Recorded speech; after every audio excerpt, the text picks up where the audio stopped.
Imagine for a moment that you are standing in a room without walls, without a ceiling, without anyone watching you.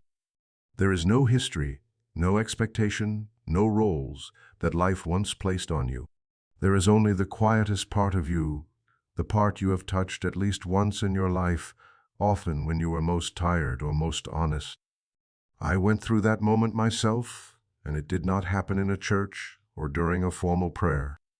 It came on an ordinary morning when my heart had no strength left to fight anything else. In that silence, I realized a simple truth that made me pause. Peace is not a reward for the worthy. Peace is the original state that has been in me from the beginning. I was the one who walked away from it, through the years of growing up with pressure, worries, and stories I believed were my fate. When I stood in that open space, I did not hear a mystical voice or see a strange light, but I felt something certain, like a soft sound rising from the bottom of a deep well. It was the knowing that there is a design inside me, a center that never shifts, a light that never goes out, no matter how long I forget it. Emmet Fox once said that Christ is not only an image to worship, but a state of awareness, a complete spiritual pattern, already placed within every human being. When I understood this, the blurred parts of my life became clearer. I no longer had to run after peace. I only had to return to what had always waited for me, patient quiet without demand or judgment. And I want to say this to you gently. There is nothing wrong with you. Nothing in your mind is too chaotic to be brought back into order. There is no pain that the light within you cannot lift. The problem has never been that you lack something. The problem is only that you have lived in noise for so long that you forgot the sound of your own whisper. And when you stand before that quiet self, you will see something strange and tender. You do not need to be strong. You do not need to prove your worth. You only need to allow yourself to remember. And in that remembering, you begin to step into the land of peace, not as someone begging for it, but as someone returning home after a long journey. When I began to observe myself with honesty I had never dared to touch before, I realized something that seemed small, but changed the way I live. I noticed that there were so many moments when I was not living from my truth, but was only trying to perform a better version of myself because I believed that was the only way to be worthy of love, respect, and peace. I saw that I had tried to appear calm, even when my heart was filled with waves, tried to appear strong, even when my mind was exhausted, tried to appear wise, even when my own doubts were heavy. And the most striking part was that the people around me did not love me more because of this, while I lost myself every time I tried. I remember a friend named Michael, a man who always looked confident and steady at work. But one late night he called me and his voice was shaking. He said, "Emmet, I am tired of pretending that I am never tired. I am tired of being strong so others feel safe while I am scared too." His words touched something deep inside me because they reflected something I knew I had done as well. We spend many years trying to match some moral pattern, trying to live up to images of perfection placed on the idea of peace or faith. But peace is not created by acting. Faith does not grow from forcing ourselves to be correct. The Christ pattern, if understood as an inner clarity, does not come to us when we try to become someone else. It can only appear when we return to our own center, where we do not need to force strength, because strength is already there, where we do not need to force peace, because peace is the original substance of the soul. Many people confuse embodiment with behaving perfectly, speaking gently, or controlling every emotion. But the truth is the opposite. When you are trying to be peaceful, you are already moving away from peace. When you are trying to appear enlightened, you are standing outside the light. When you are trying to hide your wounds, you are stepping away from your real strength. True embodiment never begins with pressure. It begins with awareness. And the first awareness is simple. I do not need to pretend. I do not need to perform a version of myself that society praises as good. I only need to face the truth within me that I have long been afraid others would see. When I accepted this, a shift began, gentle but real. I noticed that I no longer needed to appear stable in front of others. I only needed to be honest with myself and let that honesty guide me. I did not need to force myself to be loving. I only needed to release the old defenses, and love found its own way through me. I did not need to imitate light, because light never demands that. It simply invites me to open so it can pass through. Embodiment means allowing the inner life and the outer life to move together. This harmony does not make you perfect. It makes you whole. And I learned that wholeness is far more precious than perfection. A perfect person is often only someone skilled at hiding. A whole person has nothing left to hide. When you have lived long enough inside the roles of adulthood, you begin to feel your inner self pressed down. You are not wrong or weak. Your soul is simply tired of performing. And the Christ pattern never awakens in pressure. It lives only in honesty. So whenever you find yourself trying to appear fine, pause and ask, am I betraying my own truth? When I asked that question, every layer of pretending began to fall away. I began to speak less, to react slower, but to feel more. Peace stopped being something I chased and became the quiet rhythm beneath every thought I chose and every word I offered. And I want to ask you this, the way I once asked myself. Are you trying to be strong only so no one sees your wounds? Thank you for having the courage to listen all the way to this point. The courage to be honest with yourself is often the first doorway of healing, and I believe you are standing right at that threshold.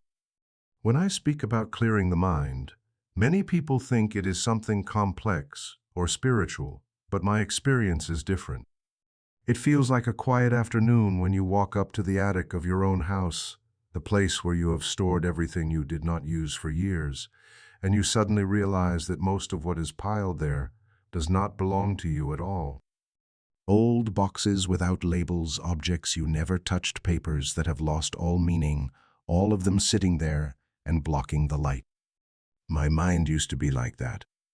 A few years ago, I lived with a constant heaviness in my head, not because my work was overwhelming or my responsibilities were too large, but because I was carrying thoughts that were not mine. I did not see this until one day I sat down and asked myself, Emmet, do the things that worry you truly belong to you? And the silence answered no. I remembered someone I once met, a woman named Anna. She apologized for things that had nothing to do with her. When someone was tense, she apologized. When someone was unhappy, she apologized. When someone was disappointed, she apologized too. One day I asked her, Anna, why do you always feel at fault? She said quietly, because I grew up that way. My parents used to say that I was the reason they were stressed. I realized that many people carry stories that do not belong to them, but because they heard them so many times, they believed they were true. And I saw that I had done the same. In my mind, there were voices with no clear origin, judgments I thought were mine, but were only echoes from tired years, invisible expectations, or words someone once said, and I carried like an emotional debt. I sat with that truth longer than I expected. I understood that the self-image I was living from was not my true self. It was a collection of borrowed memories, borrowed reactions, borrowed beliefs. When I saw this, something opened in my mind, a space that felt unfamiliar but deeply relieving, and I realized something important. The mind cannot hold truth when it is filled with noise.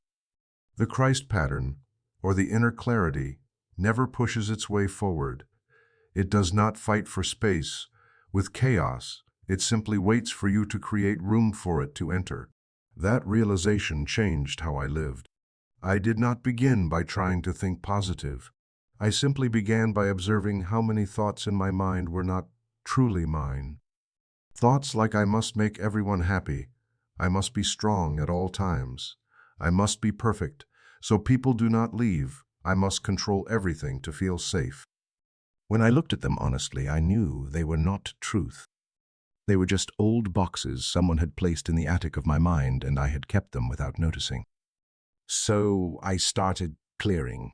Not by forcing negative thoughts away, but by refusing to engage with what was no longer true. I realized that truth does not need to shout to be heard. It only needs you to be quiet enough so it has space to rise. I cleared my mind by giving myself one gentle but powerful rule.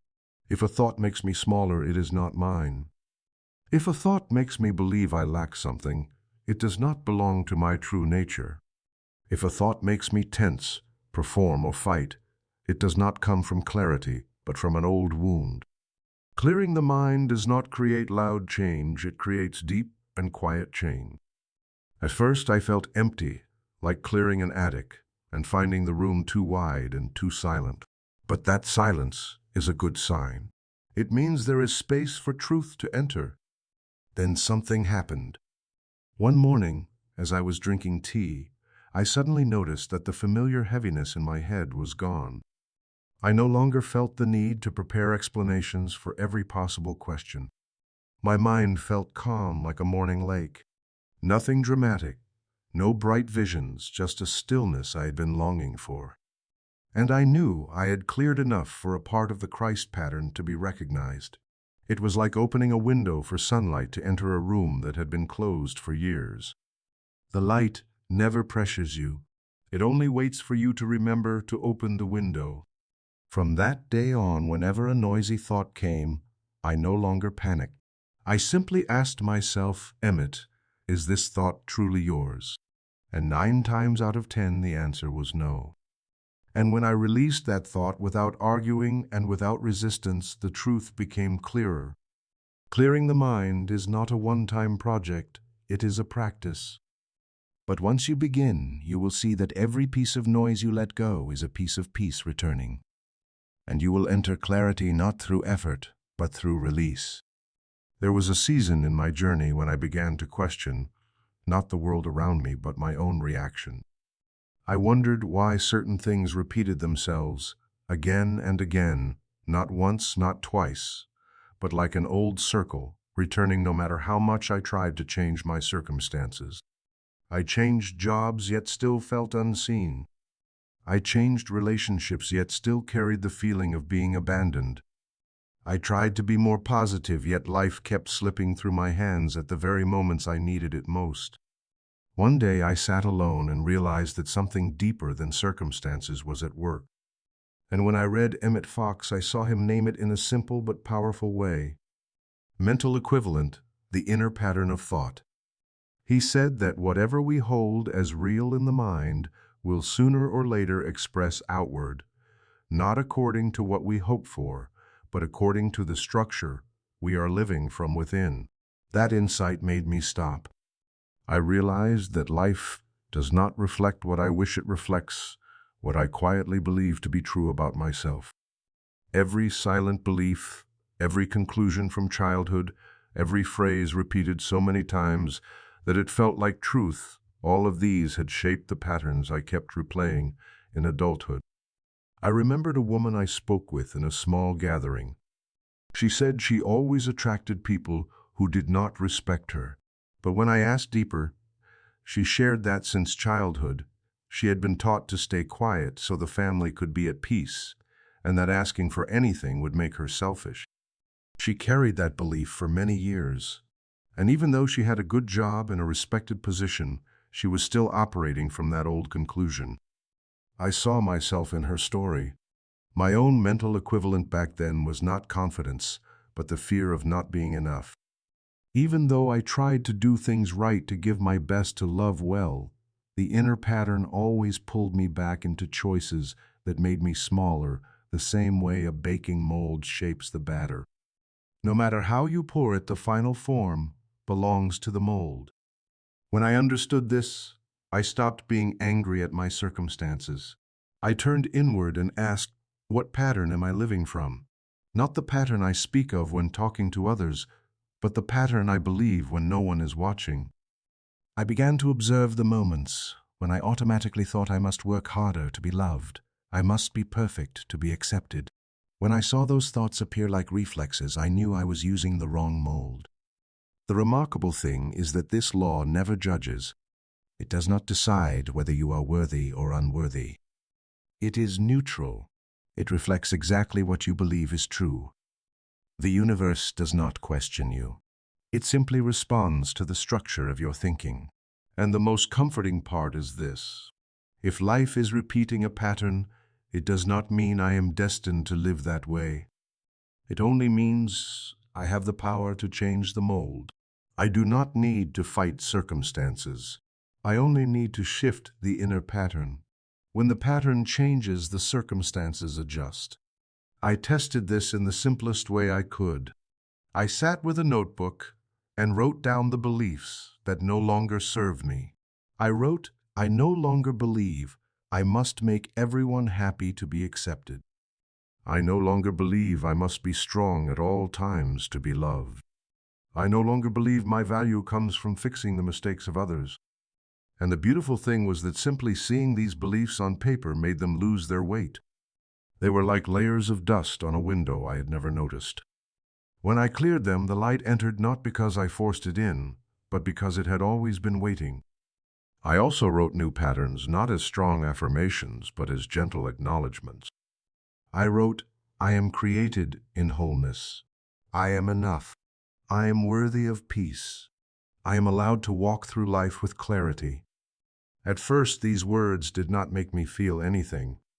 They simply stood there like seeds that had not sprouted. But I knew seeds do not need to bloom at once. They only need the right soil. And the soil was my honesty. I did not force myself to believe immediately. I just read these lines every morning in a slow, soft voice, as if speaking to a child who had been waiting too long to hear them. And one day I noticed my reactions had changed. Things that once made me shrink now only made me observe. Words that once made me doubt myself no longer held the same power. I began to choose differently, not because I suddenly became stronger, but because I was no longer living from the old mold. I understood that when the mental equivalent changes, life cannot keep its old shape. Pour water into a new mold, and the water must take its form. Life works the same. It cannot betray the inner structure. From the day I understood this, I stopped begging life to change. I changed the way I thought about myself, and that shift opened the way for everything else. You do not need to be perfect to reshape your mold. You only need to be honest enough to see how long you have been using the wrong one. Truth will never blame you. It only waits for you to return so it can begin again from the root. In my journey of understanding myself, there was a time when I believed that to find peace, I had to control my emotions, that I had to force myself not to be sad, not to be angry, not to be disappointed. But the more I tried, the heavier the emotions felt, like trying to close a door that is already open, only to have it swing back and knock you off balance. It was only when I stopped and observed slowly that I saw something I had never understood before. Emotions are not the enemy. They are not the guide either. They are signals like the small warning lights on the dashboard of a car. The lights are not the car. They do not define the journey. They simply tell you what is happening inside that you have not noticed. I saw this clearly one autumn afternoon as I sat in a park and felt a sense of loneliness rise in me without any concrete reason. No one hurt me. Nothing bad happened yet. The feeling came quiet but deep. I tried to push it away and reminded myself to stay positive, but the more I tried, the more it spread. I stopped and asked a simple question. Emmet, what belief is this emotion serving? The moment I asked, I saw it was not coming from truth. It came from an old belief that if I was not always strong, I would be left behind. The emotion was not speaking about the present. It was speaking about the past. But because I never questioned it, I had lived many years as if that emotion was truth. I thought of a friend who told me she felt abandoned whenever someone close to her did not reply to her messages right away. She said she knew it was irrational, but she could not stop the feeling. I asked her the same question I asked myself. What belief is this emotion serving? She fell silent. After a moment she said, Emmet, maybe it comes from my childhood when I was often left alone without explanation. That was when I understood that emotions are not evidence of truth. They are evidence of memory. And if we do not know how to distinguish memory from reality, we will let emotion guide us, even though it is only signaling an old story. Emmet Fox once said that emotion is the voltage of thought. When the thought is wrong, the emotion will be strong in the wrong direction. When the thought is true, the emotion becomes light and clear because it follows the right structure. Since understanding this, I no longer ask myself, what am I feeling? I ask instead, what thought is this emotion protecting? When I am angry, I ask, am I protecting an old image of myself? When I am sad, I ask, am I believing something that is no longer true? When I worry, I ask, am I living from a prediction or from truth? Each time I do this, the emotion loses its pull. It becomes clearer, more honest, and most importantly, smaller under the light of awareness. One evening, I sat in a dark room and a wave of loneliness came suddenly. I used to believe that loneliness meant I lacked something or that I was not enough for someone. But that night I asked again, what belief is this serving? The answer came immediately. It was serving the belief that my value depended on the attention of others. The moment I saw that the loneliness dissolved, not because I replaced it with positive thoughts, but because I separated it from the false belief it was protecting. Like unplugging a wire, the energy stopped flowing into it. What I want you to hear clearly is this. You are not asked to feel the right emotion. You are only invited to feel honestly. Honest enough to see that your feelings are not truth. They are echoes of something deeper. When you understand this structure, you stop fearing your emotions. You see that anger is not failure, sadness is not weakness, and worry is not a lack of faith. They are messages. When you read the message correctly, you know what belief needs to change. And then something gentle happens. Emotion begins to move through you instead of getting stuck inside you. You no longer grip it, and it no longer drags you. You simply observe. And this observation creates peace. Peace is not the absence of emotion. Peace is when emotion no longer has to lead. You lead it with the truth you recognize. I want to invite you to try something small right now. Bring to mind an emotion that recently made you uncomfortable. And ask yourself softly, what belief is this emotion protecting? If an answer appears, you will notice something special. You are no longer ruled by the emotion because you have stepped into the position of the observer. And that is where the Christ pattern begins to move in you.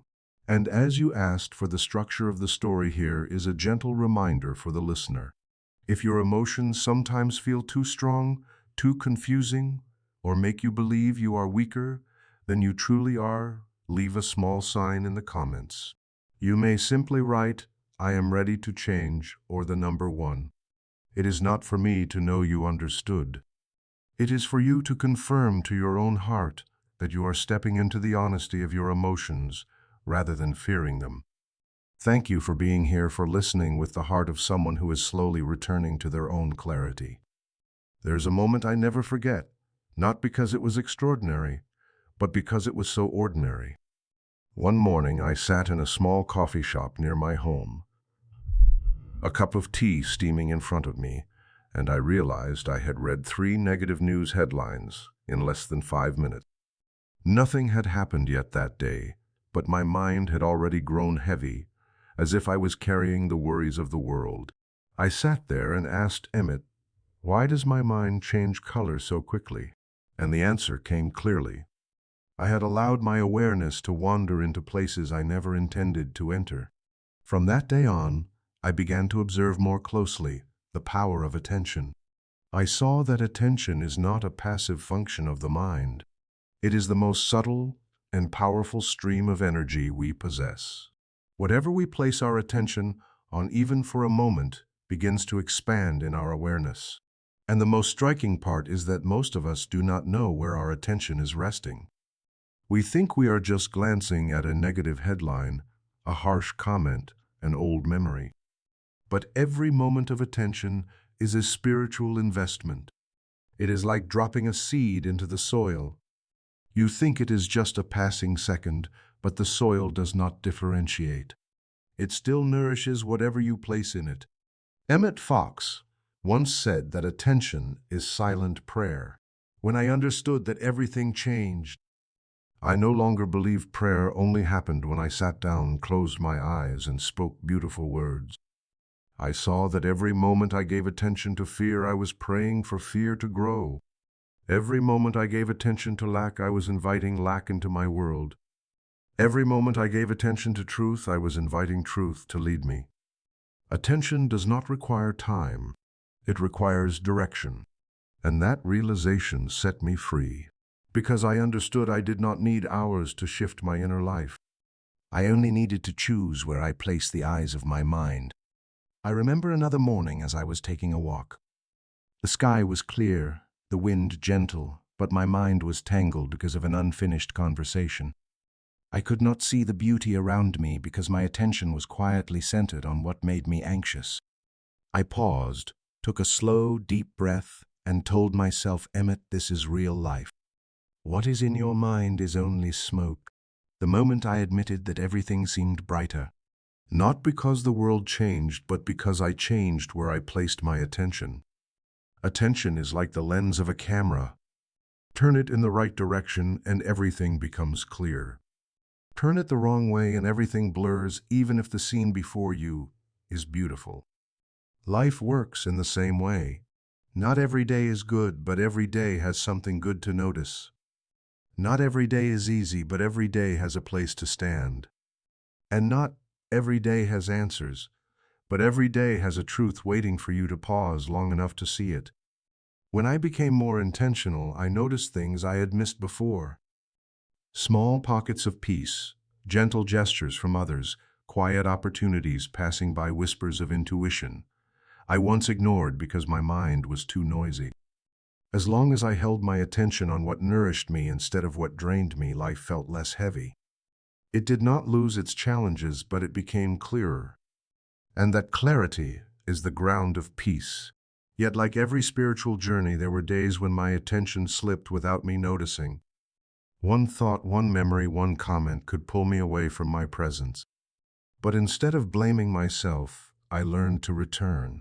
Gently, patiently. I did not force my attention. I simply invited it back, like calling a child who wandered while playing.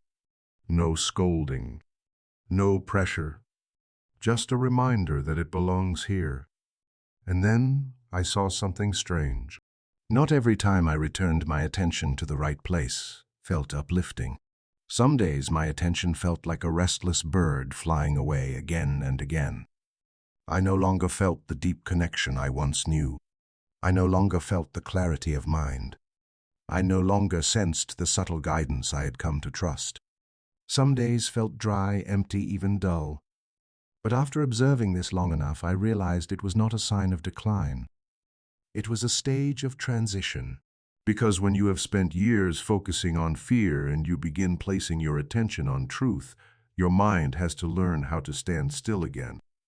That relearning passes through a middle space I call the necessary emptiness.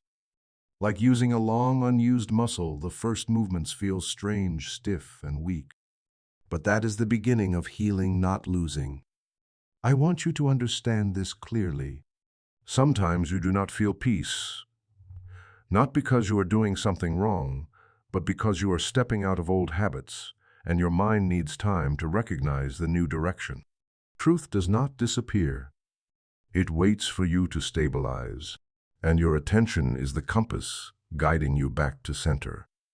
Looking back, I see that the biggest change was not in the world, but in how I saw the world. And that change began not with a grand decision, but with one small question each day. Emmet, what are you feeding with your attention today? If you remember to ask yourself that question, you will see the layers of your life begin to rearrange themselves slowly, but surely toward the peace you have been seeking for so long. There is a truth that took me many years to face. Most of what I showed the world was not entirely me. I do not mean I was pretending. I mean, I had unconsciously put on layers that did not belong to my true nature. They were stitched from the expectations of others, sewn with my own fears, and held tightly in place by the belief that without them I would not be loved or respected. I saw this most clearly when I observed a man named Daniel. He was the kind of person you always notice in gatherings, always calm, always reassuring others, always strong at the right moments. No one knew that inside him were empty spaces, a long, quiet fatigue, and a loneliness so subtle that even he no longer recognized it. One evening, when we happened to sit together longer than usual, Daniel spoke in a voice so soft it was as if he feared hearing himself. Emmet, sometimes I wish I could just be me, but I do not know who I am anymore when I am not trying to be strong. I understood him because I had been in that place. I once believed that maturity meant always knowing the answer. I once thought strength meant never letting anyone see my weakness. I once believed peace meant never being shaken. Then I realized something. None of these were strength. They were roles. Roles we begin to play in order to protect ourselves, and yet one day they become prisons for the soul. When I looked deeper into myself, I saw that my roles began early. Sometimes I played the one who understood everything so I would not disappoint anyone. Sometimes I played the patient one to keep the peace. Sometimes I played the calm one so others would believe I was steady. But behind those roles I was simply someone trying to hide the parts of me that had not yet learned how to heal. What makes these masks dangerous is not that they are bad. It is that they are easy to praise. People admired my composure, but they did not know that composure was sometimes the result of being too tired to feel my own emotions. People praised my maturity, but they did not know that maturity came from the fear of bothering anyone. People said I was reliable, but they did not see the inner cost of always pretending to be fine. And so the mask grew stronger while the true self was pushed further inward. The Christ pattern, the light Emmet Fox speaks of, never needs a mask to appear. It does not need us to seem strong, seem right, or seem enough. It only needs us to be honest. Not an intense honesty, but a gentle one, like light coming through a window when you pull the curtain back just a little. The light never changed. Only the curtain had been closed for too long. I began to gently pull back those curtains. At first, removing the masks felt almost impossible. I felt exposed, awkward, unsteady.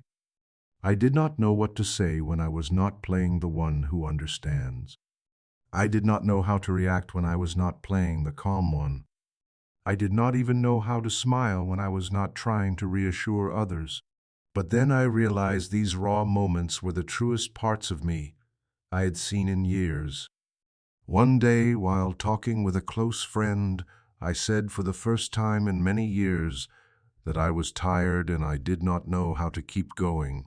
Saying it made me tremble because I had never allowed myself to admit that to anyone. But something beautiful happened. My friend did not leave. He did not judge. He did not think I was weak. He simply stayed beside me. And in that silence I realized I had not lost strength by removing the mask. I had reclaimed strength I had given away to the mask for too long. I also learned that masks do not need to be ripped off. They only need to be set down gently. Each mask was created to protect me, so there is no need to hate them. I only needed to say, I do not need you anymore. I am safe enough to live without you. And slowly the masks began to fall away in the most natural way. When the performance ends, energy returns to the soul. I no longer needed to try so hard to seem peaceful. Peace began to find its own way to me. I no longer needed to push myself to be steady. A deeper steadiness began to rise from within. I no longer needed to pretend to understand everything. I only needed enough quiet to hear what was truly happening inside me. And from this, I learned something important. Embodiment does not come from becoming someone else. It comes from releasing everything that is not you. The Christ pattern is not learned by adding more. It becomes clear by removing what is no longer needed. Less defense, less fear, less performing, less effort. so the true self has room to breathe. Looking back, I see that I did not lose anything when I put down the masks. I simply reclaimed what the masks had covered, a wholeness that had been in me from the beginning. There was a point in my journey when I realized that what I believed was not always what I spoke out loud. What I truly believed lived in the moments when I was not paying attention. It appeared in my automatic reactions, in the choices I made when I was tired, in the way I treated myself when no one was watching. These were not the beliefs I showed the world. These were the quiet assumptions living inside me. And the truth is, I had been building my entire life upon them without knowing it. I saw this clearly one day as I looked back over my years of growing up. I noticed that 3 beliefs had been behind almost every choice I made, even though I had never written them down or said them aloud. The first belief, I must do more to be worthy. The second belief, good things are always hard to reach. The third belief, if I am not careful, someone will leave me. These 3 assumptions ran like underground wires beneath the entire structure of my life. No one could see them, but every light that turned on or off was influenced by them. I often told others that I believed I was enough, that life was full of good things, that I deserved love. But in my quietest moments, when there was no one for me to impress, I heard the whispers that said the opposite. Are you sure you are enough? Try harder so no one is disappointed. Do not enjoy too much, good things do not last. Do not trust too deeply, they may walk away at any moment. These voices did not come when I was strong. They came when I was weakest. But it is in those weak moments that the real assumptions reveal themselves. And the frightening part is this: these quiet assumptions were more powerful than any beautiful affirmation I ever spoke. I could read a dozen positive sentences every morning, but if the underlying assumptions were wrong, I still lived like someone lacking. I could speak of faith, but if fear was running beneath everything, my actions would always betray my words. Not because I did not want to live differently, but because I was following an inner law I did not know I had accepted. The effect of these assumptions is like the foundation of a house. You can repaint the walls, change the furniture, replace the sheets, but if the foundation is tilted, the house will still tilt. The inner life works the same way. You can change habits, read more books, listen to encouragement, but if the assumption underneath remains, something inside you will always pull you back to the old version of yourself. I began changing my life, not by trying to become better, but by observing more honestly. I asked myself every day, Emmet, what belief is running behind this choice? When I took on a job that exhausted me, I asked, am I doing this because I want to, or because I believe I do not have the right to say no? When I stayed silent in a relationship that drained me, I asked, am I quiet because of love, or because I fear being left if I speak truth? When I tried too hard to please someone, I asked, am I doing this from kindness or because I believe I must be useful to be accepted? And each time I answered honestly, another layer of assumption appeared. But the beautiful part is this: once an assumption is seen, it begins to lose power. Like a shadow that cannot return to its old shape once light has touched it. I did not need to fight these assumptions. I only needed to name them. Because everything named correctly begins to weaken. No fear is stronger than the fear you refuse to look at. No memory is heavier than the one you avoid. But when you face it without running, it dissolves like mist. I began replacing each false assumption with a new one, not through force, but through honesty. I told myself I do not need to do more to be worthy, because my value is in my being, not my achievements. I said life is not always difficult, because goodness is flowing toward me every day. I said love does not always leave, because I no longer need to cling to anyone to exist. These sentences at first felt like gentle comfort, but slowly they became the new warmth in my mind. And I realized that when assumptions change, behavior changes. When behavior changes, the environment changes. When the environment changes, life changes. Not because of magic, but because I stopped creating reality from the wrong foundation. It was like replacing an old map with the correct one. You no longer struggle to find the path. The path begins to reveal itself. The last thing I want to remind you is this. You do not need to fix all your assumptions in one day. You only need to look at one today and another tomorrow. Each time you do, you return a piece of your life to your own hand. Truth does not ask you to be strong to enter it. It only asks you to be honest so it can come toward you. One morning I woke with a strange feeling. Nothing bad had happened, there was no loss, yet inside me was a quiet exhaustion, as if I had been running a long race without knowing when it began. As I sat on the edge of my bed, I realized that what was draining me was not the experiences outside, but the inner war I kept fighting with myself every day. A war with no noise and no weapons, yet one that tired my soul until only silence remained. I began to observe more clearly the moments when I betrayed myself, not through big decisions, but through the smallest things, the ones easy to overlook. Sometimes I wanted to speak honestly, but swallowed my words because I feared hurting someone. Sometimes I knew I needed rest, but agreed to one more request because I feared being judged. Sometimes I knew my choice was right, but the moment someone disagreed, I began doubting myself. These moments repeated over the years and created a quiet contradiction inside me, soft but deep, a small sound that eventually created large cracks. I once thought inner conflict was a sign of immaturity, but over time I learned that inner conflict is not the enemy. It is the signal that the soul is trying to pull you toward truth, while fear is pulling you back to old habits. One voice is gentle, one voice is loud, and you stand in the middle, unsure which to follow. That is the real battle. Once in a meeting, I felt a strong urge to speak my true opinion. It rose in me so clearly that my heart began to beat faster. But when I looked around the room and saw the eyes on me, I chose silence. After the meeting, I walked out feeling as if I had missed something important, not about the work, but about myself. That silence was not peace. It was compromise. And each time I did that, I felt my soul step 1 degree farther away from its center. From that day, I understood that the greatest betrayal does not come from others. It comes from the moments when I know what is right for me, but do not follow it. The soul does not need me to win against anyone. It only needs me to stand with my own truth. And when I do not, the conflict begins. It does not break me at once, but it wears me down piece by piece.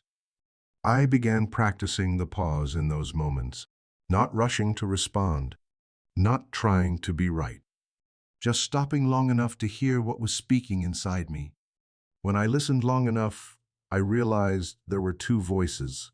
One voice was light, direct, and calm. It did not rush, did not push, did not fear. That voice was truth. The other voice was noisy, urgent, and always expecting something bad. That voice belonged to fear. And my long battle had always been between these 2 voices. As I learned to listen more clearly, I began choosing more clearly. But the change was not smooth. Some days I did well. I slowed down, responded from clarity, set boundaries, gently spoke the truth without trembling. Other days I fell back into old habits. I apologized too quickly, blamed myself too quickly, shrank myself so someone else could feel comfortable. And when that happened, I felt like I had failed. But I learned that spiritual maturity is not measured by how often you are right, but by how quickly you return to truth when you drift away from it. It is not about whether you lose your way, but how soon you recognize it. And each time I recognized it and came back, I felt something soft lift me from within, as if truth never blamed me for wandering, but simply widened the space for me to find my way again. One night I sat by the window looking at the distant lights and asked why I was still fighting myself. The answer came slowly but clearly. Because I did not yet believe that the truth inside me was strong enough to lean on. I was still leaning on habit. I was still leaning on old reactions. I was still leaning on fear as if it knew the safer path. But when I began to place trust in the truth within, the war began to quiet. Not disappear at once, but soften a little more each day. There is a moment I will never forget. Someone who once made me feel small said something that pulled me downward again. Normally, I would have stayed silent and carried the weight alone.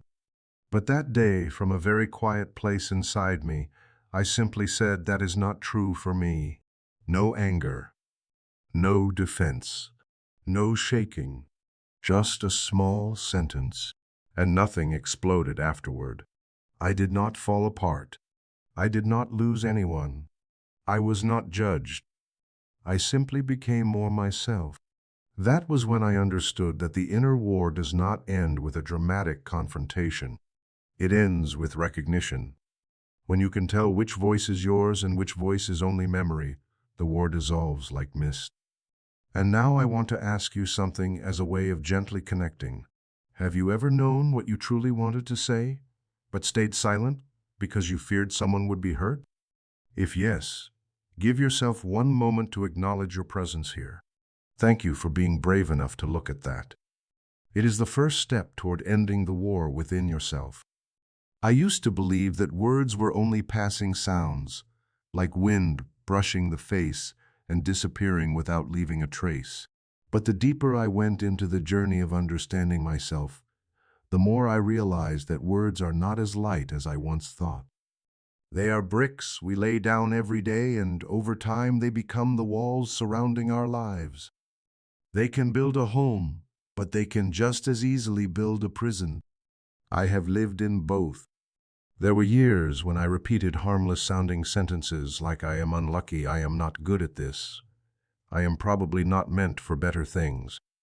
I said them when joking, when tired, when sad, or sometimes for no reason at all.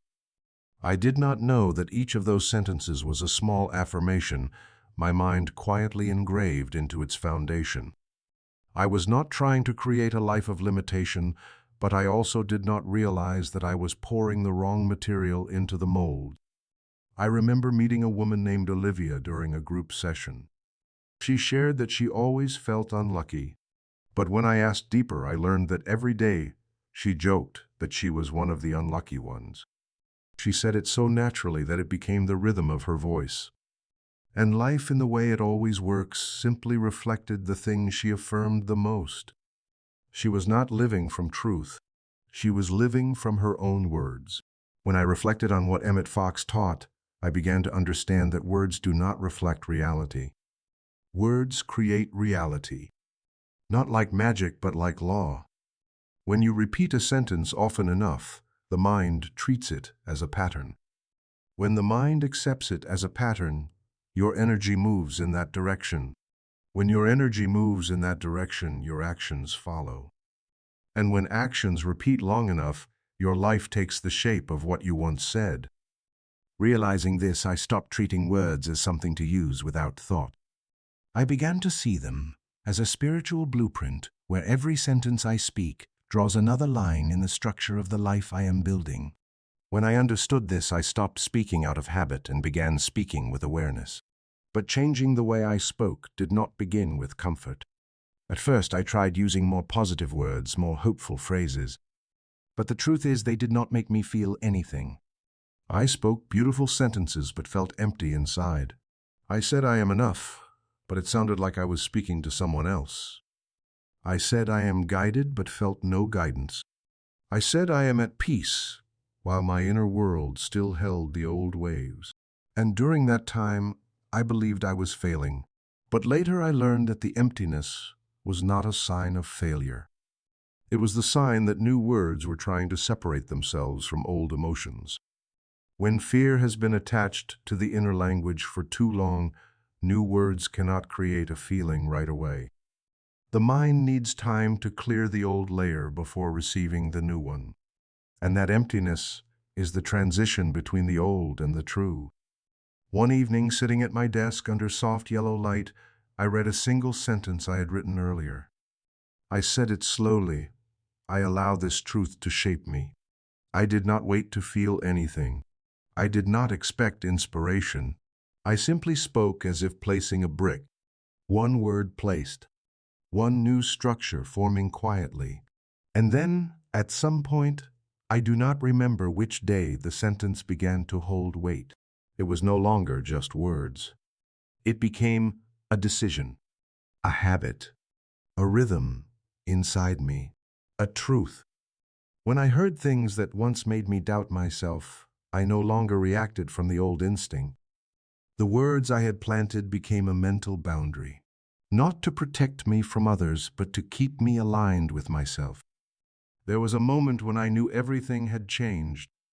Someone who used to tease me for failing made a similar comment again. Before I would have laughed and stayed silent, letting the sentence sink into my mind like all the times before. But that day, I simply said that is not true for me anymore. Not sharp, not defensive, not angry, just clear. I was not speaking to defend myself. I was speaking from the structure I now lived from. And I realized that when words truly come from inner clarity, they do not need volume. They only need precision. And that precision is more powerful than any empty affirmation I had ever spoken. But I must tell you this as well. There will be days when the words you choose do not bring any feeling. There will be days when you say something good and your mind does not feel lighter. There will be days when your words sound like echoes lost in the air. Those days are not signs that you are wrong. They are signs that you are separating from the old structure. The new words have not taken root. The old words have lost strength. And the space between the two creates a sense of emptiness. That emptiness is transformation. A seed does not sprout in the light. It sprouts in the dark soil. Words are the same. Your life does not change when you feel the power of the sentence. It changes when you choose to speak the truth, even when you feel nothing yet. And when the new language begins to soak into your actions, you will notice something soft, but unmistakably real. You speak less, but you speak clearer. You no longer decorate your fears with playful jokes. You no longer shrink yourself with harmless-sounding comments. You no longer use words to beg for sympathy. You hold each sentence the way you would hold a stone placed at the foundation of a house. And each word you choose becomes another layer of the life you are building. There was something I took a very long time to admit. For many years I knew exactly what was right for me, yet I did not live according to it. I understood the principle. I understood spirituality. I understood peace. I understood what the Christ pattern meant, but I understood all of it with my mind. My actions still followed the old habits. The truth stood there gentle and patient while I walked around it as if I were missing something before I could step in.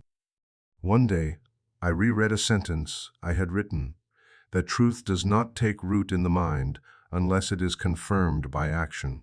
And that sentence became a mirror that forced me to face what I had been avoiding. I had spoken about clarity, yet I kept agreeing to things that drained me.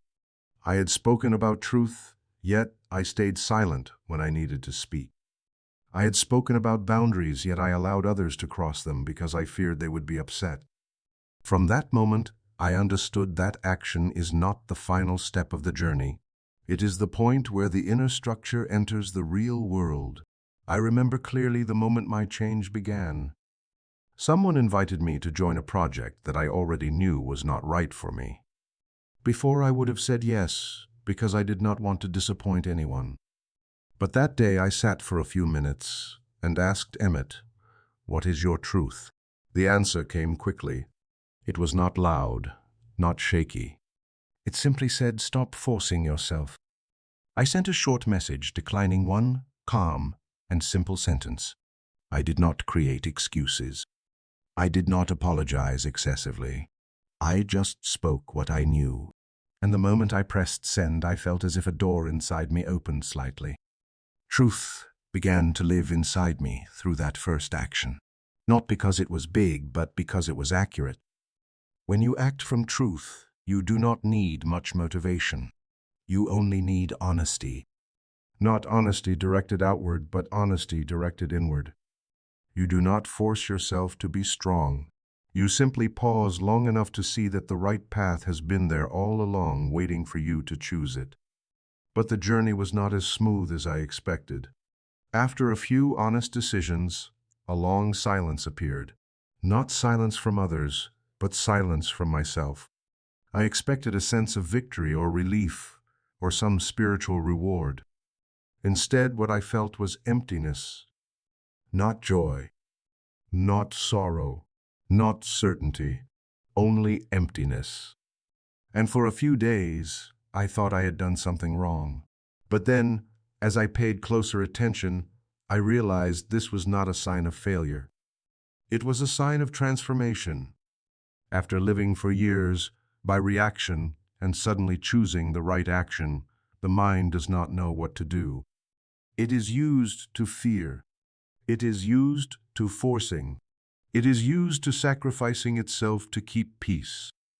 When you stop doing those things, the mind does not know what emotion to produce. And that emptiness is the space where the old has dissolved, but the new has not yet formed. One night while writing, I asked myself why the right action left me feeling empty. The answer came like a long breath. Because I no longer needed the old emotions to prove my existence. I no longer needed approval for sacrificing myself. I no longer needed fear to guide me. The emptiness was simply the old energy leaving.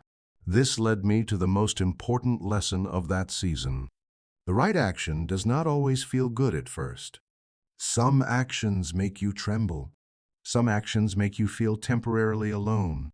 Some actions make you face yourself more deeply than you expected. But the right action always brings inner alignment. And that alignment is the foundation of true peace. I remember another moment clearly. Someone said something unfair about me. Before I would have stayed silent and let it pass.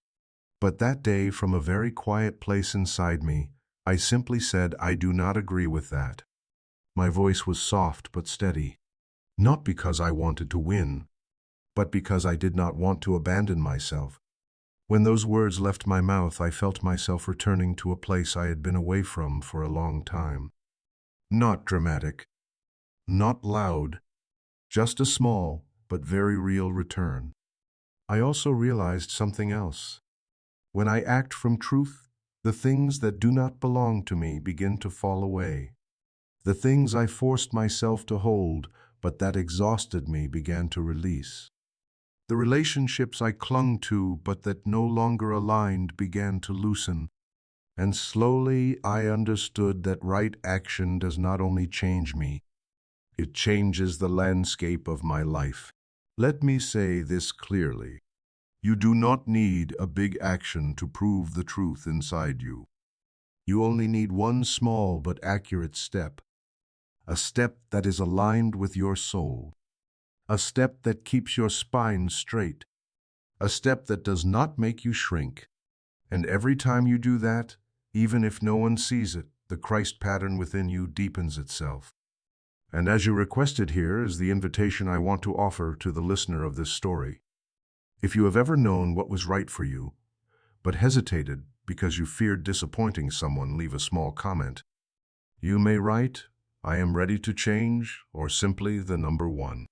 Not for me to know, but for you to acknowledge that you are stepping into your truth with one small action right now. There was something I never expected on my journey of inner renewal.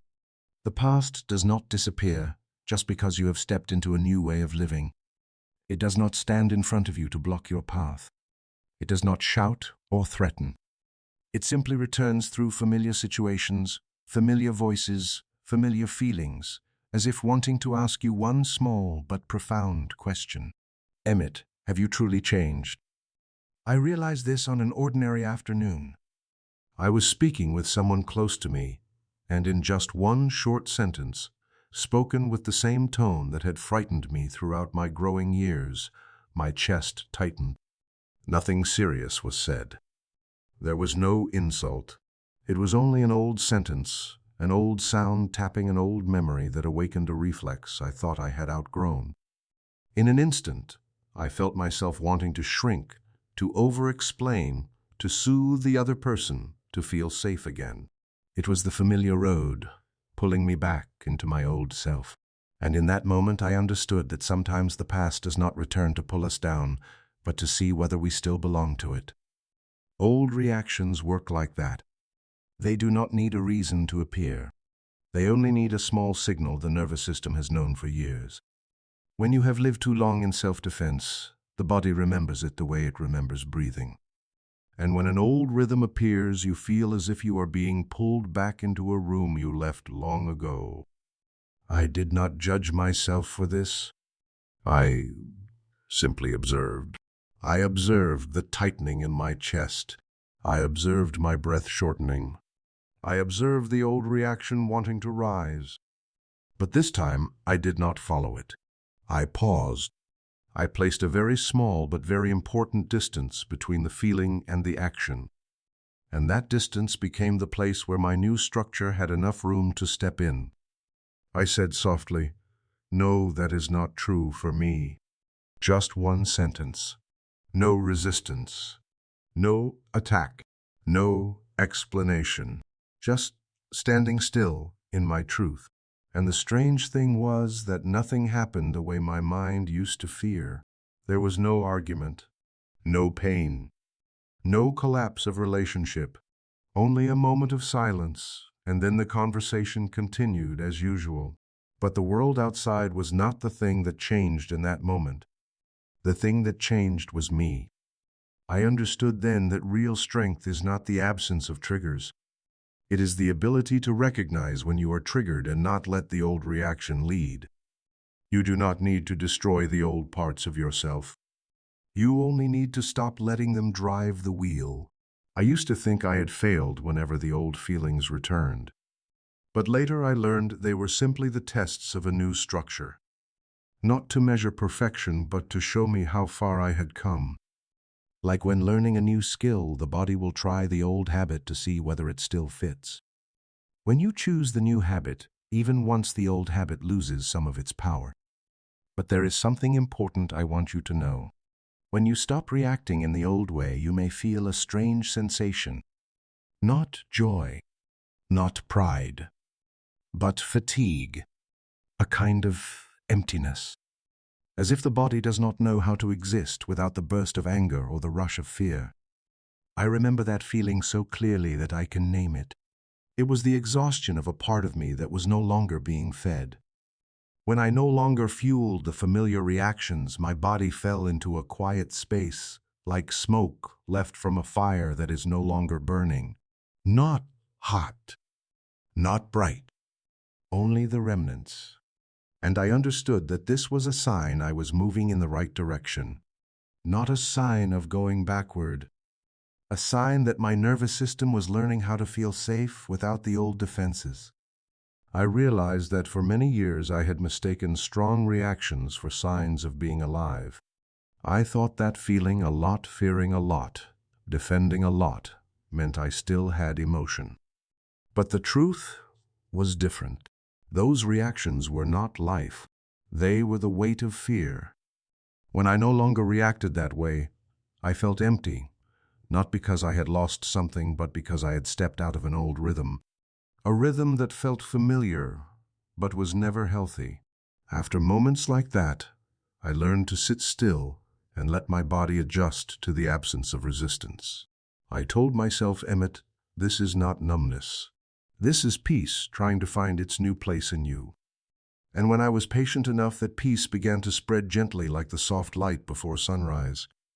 I also understood that the old reactions would return again and again, not to frighten me, but to remind me that I no longer belong there. And each time I choose differently, I step further into the new pattern I am building. The test of the past does not come to pull you down. It comes to help you stand more firmly in the truth of who you are becoming. There was a long period in my life when I believed prosperity was something I had to chase. I thought it would come when I was lucky enough, hardworking enough, disciplined enough, when I had pushed myself past every limit. But the more I looked back, the clearer it became that the years I chased prosperity, the hardest were the years I was farthest from it. My effort was not lacking. What I lacked was the inner structure to receive. I was like someone trying to catch water with bare hands. The more I tried to hold on, the faster it slipped through my fingers, and the more desperate I felt, the more I believed I was someone who could not keep anything. One day, while rereading a passage from Emmet Fox on prosperity as a state rather than a goal, I paused for a long time. He wrote that prosperity does not come from accumulation, but from tuning the mind to the frequency of the supply that has always existed. It is not a miracle. It is an inner alignment. And that sentence made me look back at every moment I had felt lacking. I realized that most of the time I was not truly lacking. I was only familiar with the feeling of lack. I planned from fear. I prepared for the future as if something would always go wrong. I treated money as if it were underground water that could vanish at any moment. I did not understand that these quiet assumptions created a misalignment between me and prosperity. I remember clearly one morning when I stood in front of the mirror and suddenly realized I had never thought of abundance without also feeling cautious. If something went well today, I assumed tomorrow would bring difficulty. If someone helped me, I treated it as an exception. If I earned a little extra money, I immediately thought it would not last. I did not know these small thoughts were invisible commands shaping a life revolving around lack. But then I began trying something new. I did not force myself to think abundantly. I did not imagine grand things. I simply began seeing prosperity as a flow, sometimes strong, sometimes gentle, but always present. It did not need to be forced. It did not need to be begged. It only needed me not to block it with my fear. I remember a time when my finances were not abundant, but not desperate either. In the past, I would have tightened everything immediately out of fear. But that day I sat down and asked Emmet, "Are you acting from truth or from fear?" And I realized I was about to make a decision, not because of the reality in front of me, but because of an old memory of poverty living in my mind. I paused, let my breath settle, and chose again. And what surprised me was that prosperity did not come from the decision itself. It came from the fact that fear was no longer the foundation of my choices. I began noticing prosperity in very small but very real ways. A cost that seemed large suddenly resolved itself easily. A work opportunity appeared right when I was not chasing one. An old friend reached out with a collaboration offer. A small gift arrived on a day when I thought I had nothing left to look forward to. I understood then that prosperity does not always arrive as a great wave. It arrives like a heartbeat, steady, gentle, reliable. But there were also days when prosperity did not appear. No opportunity, no income, no obvious flow. In the past, I would have panicked, but now I began seeing those days as the resting beat of a song. Not disappearance, a necessary pause, a moment for the new structure to stabilize, a moment to remind me that my worth is not measured by the money I have. Once I received a payment much later than expected. In the past, it would have sent me into anxiety. But that day, even though I still felt a bit uneasy, I knew the uneasiness was only an echo of an old memory. I asked myself, Emmet, are you truly lacking right now, or are you simply used to thinking you are lacking? And the answer came clearly: you are not lacking. You are waiting for the next beat. I left it alone, and a few days later the money arrived exactly as needed. That was when I understood that prosperity is not measured by the amount in an account. It is measured by the degree to which fear no longer controls your behavior. When I no longer panicked during the empty moments, I knew I had stepped into a new structure. Prosperity does not come so I can cling to it. It comes when I live in the frequency of enough, even before my eyes can see it. But the most interesting part was not the times when things went well. It was the moment I realized something much bigger. I did not need prosperity to arrive continuously to feel safe. I only needed to know that prosperity never leaves. It has its rhythm. like breath, like seasons, like tides. And this is the important thing I want you to hear. You do not lose prosperity just because you have a difficult day. You are simply standing in the quiet side of the rhythm. And if you do not panic, that rhythm will return exactly as it should. I have learned to see prosperity not as a reward, but as alignment. When I live truthfully, it comes truthfully. When I am clear, it flows clearly. When I act from inner sufficiency, it responds with sufficiency. And when I stop clinging to the outcome, it no longer has any reason to stay away. Prosperity does not arrive when you chase it. It arrives when you no longer have a reason to believe you are lacking. Through my journey of inner growth, there was one area I always believed I understood well, yet it turned out to be the part I misunderstood the most. Relationships. I used to believe relationships changed when I became better, when I learned more, when I behaved more gently or wisely. But every real transformation within me revealed a very different truth. Relationships do not change because I try to change them. They change because the structure inside me changes. When I change, the way I connect changes. The way I love changes. The way I tolerate changes. And most of all, the way I see myself in the eyes of others changes. I remember a season when I felt very clear about myself. I was less defensive, more honest, more calm. But what I did not expect was that this very clarity created distance in some of my relationships. Not because I stopped loving them or because they stopped loving me, but because I no longer matched the energetic rhythm that once connected us. We had met at a time when I was still trying to become someone in order to be accepted. When I stopped trying, the old structure dissolved. And when the old structure dissolved, some connections dissolved with it. At first, I thought it was loss. But then, in the quiet evenings, sitting alone, I understood that this was not loss. This was truth, reorganizing my life.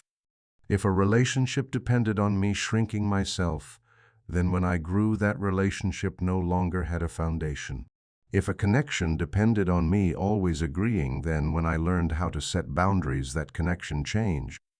Not because I moved away from them, but because I moved away from the version of myself that needed to dim my own light to belong. I remember a close friend from the years before I knew anything about inner work. We used to match each other easily. We shared everything. We thought nothing could ever separate us.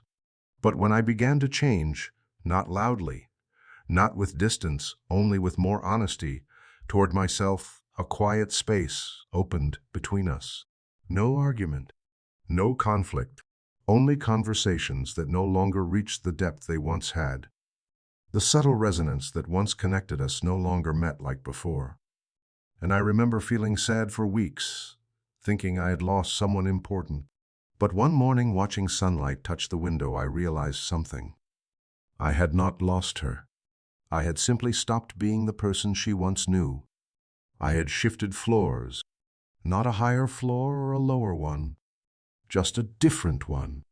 And on this new floor, the peace inside me asked for connections that were just as peaceful. I could not keep walking forward if I kept holding on to things that had already completed their purpose in my life. I also began to see clearly how real love works. Real love does not control. It does not demand. It does not tie someone to you with fear. It does not rely on the anxiety of losing one another. Real love has spaciousness, respect, softness. It allows the other to be themselves, and it allows you to be you. But here is what many people misunderstand.